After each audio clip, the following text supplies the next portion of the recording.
Today, we're going to tear open editing. In a horror movie, what an audience should be feeling is suspense, surprise, confusion, and obviously, fear. One way the editor guides our emotions is by cutting back and forth between two situations in the same setting.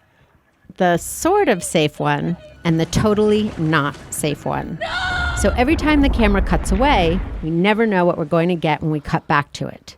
The camera toys with how and when we get information. It takes away our control.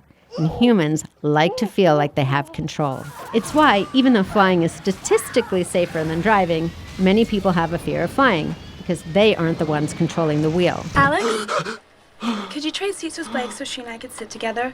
Editing takes the wheel and has complete reign of when and what we see, even if we know the monster is already there. Yes, we can see it, lumbering forward. But when the scene cuts away, we don't know where the monster will be when it comes back.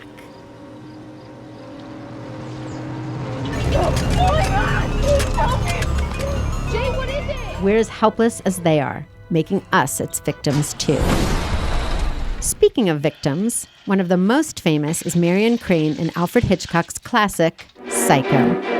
First, we get a glimpse of someone coming into the bathroom and walking towards Marion in a slow build. Once the curtain is thrown open, editor George Tomasini gives us a series of quick cuts, fast and surprising, like the knife itself, creating chaos and confusion. Whether some of that decision was because of the Hays Code or not, the images, like a magic trick, make us see things we aren't seeing. A knife, a bare stomach, blood in water, make us think we've witnessed a whole gory murder. But it was just a trick of the editor. A well-edited scene can also put us inside the head of a character.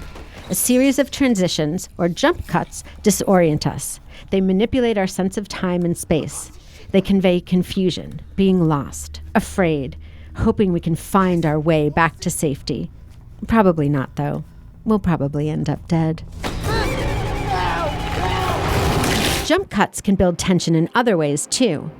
It makes us sit in our dread, knowing the storm is coming, but not knowing when. And sometimes quick cuts enhance the monster, too, helping give it a little extra creep factor, because movies rattle us when they mess with our perception and sense of normalcy. Another way to do this is by making us think we're seeing something we aren't. Parallel or cross-cutting can create suspense and undermine our expectations. We're certain we're seeing one thing. Then, in a simple moment, we're thrown to the wolves. Sorry to bother you. Or, the Buffalo-ville. Is there anything that messes more with normalcy and expectation than time travel films? Editing plays a big role in making the good ones exciting and eerie. As the characters we're watching descend into madness, desperately trying to solve their supernatural circumstances, it forces us to become detectives ourselves, learning a little more each time we start the experience again. But the editor doesn't always play fair, messing with continuity. We can't be sure what we're seeing is in order.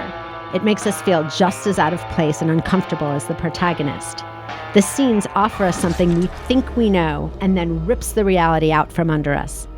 Editing becomes the unreliable narrator. We can lay out the puzzle pieces, but we're at the mercy of the images we're given. Are we seeing one character's timeline, or is it really another's? Is it linear? Is what we're shown part of the real story, or is it in the deteriorating mind of the character? The editing creates such chaos that it's enough to drive us mad as well. Don't worry, though. The movie will eventually end, and you'll be able to return to the comfort and safety of your real life. Let's hope. This is no dream. This is really happening. Then again, sometimes the best way to instill fear isn't to cut away at all. The director may choose a long take, staying on the same scene for an uncomfortable period of time, making us consume the whole picture. It gives us time to absorb the horror of a scene, compelling us to wait for that agonizing, inevitable moment we know is coming. So when it finally does, it's even more shocking than we could have imagined. Most importantly, the editing in a horror film works with all other aspects to create a seamless whole, always directing our eyes to the scariest parts of the funhouse. And, on that note, I think it's time to hide our tools and bury the body. Make sure to congratulate yourselves. You made it out alive. This time. For all the latest episodes, subscribe to Gamma Ray, and don't forget to share your favorite editing tricks in horror films in the comments below. I'm Suzanne Kiley, and this is Dissecting Fear.